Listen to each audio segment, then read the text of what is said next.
যাই গুরুই হোক, প্রথমে একটা গুরু ধরতে হবে। তাহলে বলরাম হচ্ছে গুরু তত্ত্ব, সেদিন আগে বলরামের রথ যায়, তারপরে কার রথ যায়? তারপরে সুভদ্রা মহারানীর রথ যায়। কেন? সুভদ্রা মহারানী হচ্ছে ভক্তি তত্ত্ব, ভক্তির দেবী। তারপরে সুভদ্রা মহারানীর রথ যায়, তারপরে কার রথ যায়?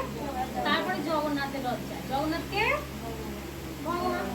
তাহলে আগে গুরু, তারপরে ভক্তি, তারপরে ভগবান। মনে থাকবে তো তিনটে? কার কার রথ যায়? রথযাত্রার জন্য এগুলো বলে রাখছি যে কেন কি। এবারে শোনো, বলরামের কি বলছিস? বলছে বলরামের রথের নাম কি জানো? বলরামের রথের নাম হচ্ছে তালধ্বজ বা হলধ্বজ, দুটো নাম। তালধ্বজ বা হলধ্বজ। বলরামের রথে যে কাষ্ঠগুলো ব্যবহার করা হয়, যে কাঠগুলো ব্যবহার করা হয়, কটা থাকে জানো? 731টা। কটা কাঠ থাকে? তাতে কিন্তু কোনো পেরেক ব্যবহার করা হয় না, কোনো পেরেক ব্যবহার করা হয় না। অবশ্যই রথযাত্রার জন্যই তো বলা হচ্ছে, আর পার্টিতে তো বই অবশ্যই, নাহলে তো মুখস্থ হবে কি করে? কটা কাঠ ব্যবহার করা হয় বলরামের রথে? এখানেই তো মুখস্থ করে দেবো। কটা? 731টা কাঠ, কাষ্ঠ ব্যবহার করা হয়। আর বলরামের রথের উচ্চতা 45 ফুট হয়। এখানে যেরকম হয়, কিন্তু অ্যাকচুয়ালি জগন্নাথের রথ তো প্রথম, জগন্নাথের রথের হিসাবে এটা পুরীর রথ হিসেবে দেওয়া আছে। আর চাকার সংখ্যা, বলরামের রথে কটা চাকা থাকে একটু এগুলো মনে রাখতে হবে। 14টা। এইগুলো তো মনে থাকবে। বলরামের রথের নাম কি? তালধ্বজ। কটা কাঠ থাকে? কটা কাঠ দিয়ে তৈরি করা? 731টা। প্রত্যেকটা কাঠে 731টা পেরেক দিয়ে কিন্তু করা হয় না।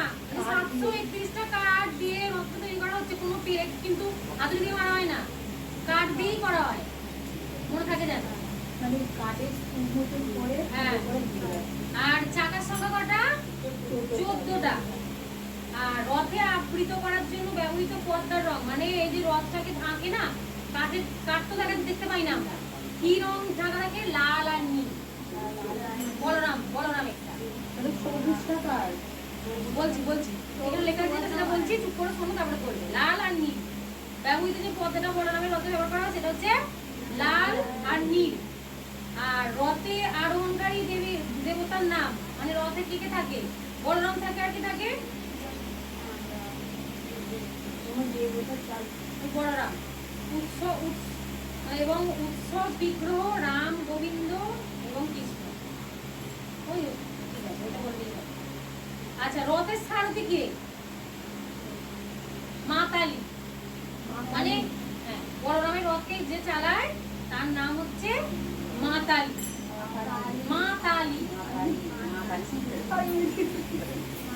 আর এবার শোনো, আমি কিন্তু কেটেই বলছি, সবটা বলছি না। এবার রথটা দ্বার রক্ষী, বলরামের রথে যদি না কেউ প্রবেশ করতে পারে তার জন্য তো দ্বার রক্ষী রাখা হয়। কে দ্বার রক্ষী থাকে জানো? নন্দ আর সুনন্দ।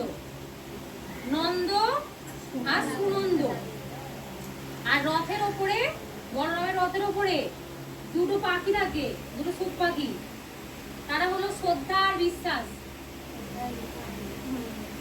শ্রদ্ধা আর বিশ্বাস। আর রথের ওপরে থাকে, বলরামের রথের ওপরে থাকে, দুইটা তো হলো বাসুকি না। আর রথের ওপরে থাকে অনন্তনাগ। রথের উপরে থাকে অনন্তনাগ।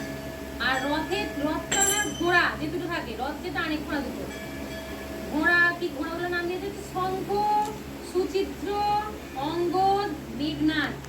এরা সবাই কৃষ্ণবর্ণ। কি? শঙ্খ, সুচিত্র, অঙ্গদ আর মেঘনাদ।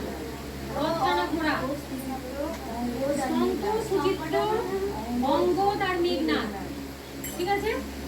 তাহলে এদিকে কি শিখলাম? এদিকে শিখলাম দুজন দ্বার রক্ষী থাকে, নন্দ আর সুনন্দ।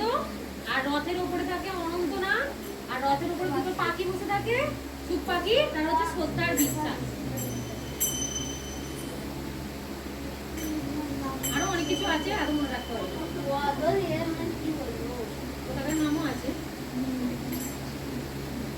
এত মনে রাখতে পারবো না। ঠিক আছে, সুভদ্রাতে চলে যাচ্ছি, ওটা আবার রিটার্ন আসবো পরে। মাতাজি মেঘনাথ লাবণ্য